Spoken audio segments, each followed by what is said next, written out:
તમને યાદ અપાવડાવું કે 2014માં જ્યારે નરેન્દ્ર મોદીની સરકાર બની નહીં હતી ત્યારે કપાસના પ્રતિ 20 કિલો એટલે કે પ્રતિ 1 મણ ભાવ 1500 રૂપિયાની આસપાસ હતા. એ સમયે 1500 રૂપિયા ભાવ હતો ત્યારે ખાતરનો ભાવ ઓછો હતો, યુરિયા, ડીએપી, ડીઝલના ભાવ ઓછા હતા, ટ્રેક્ટરનો ખર્ચ ઓછો હતો, મજૂરીઓ ઓછી હતી.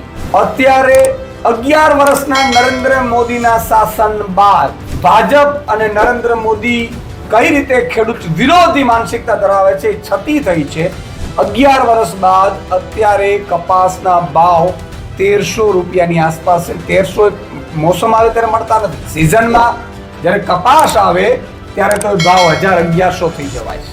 તો સમજો તમે કે જંતુનાશક દવાના ભાવ વધી ગયા, ડીએપી ખાતર મોંઘું કરી નાખ્યું નરેન્દ્ર મોદીજીએ, યુરિયા ખાતર મોંઘું કરી નાખ્યું, યુરિયા ખાતર સાથે નેનો આપે છે, એમએસપી ઉપર કપાસની ખરીદી નથી કરતા. અને એનાથી પણ નબળી માનસિકતા જુઓ તમે કે કપાસ ઓક્ટોબરની આસપાસ શરૂ થવાનો છે ગુજરાત અને ખાસ કરીને ભારતમાં. ઈ ખેડૂતોના કપાસ વાવી દીધો છે, ઈ આશાએ વાવી દીધો, કમસે કમ 1400-1500 રૂપિયા તો ભાવ રહે. પણ આ કપાસ આવે એ પહેલા જ અમેરિકામાંથી ઢગલાબંધ કપાસ આવી જશે ભારતમાં અને ગુજરાત અને ભારતના ખેડૂતો બરબાદ થઈ જશે.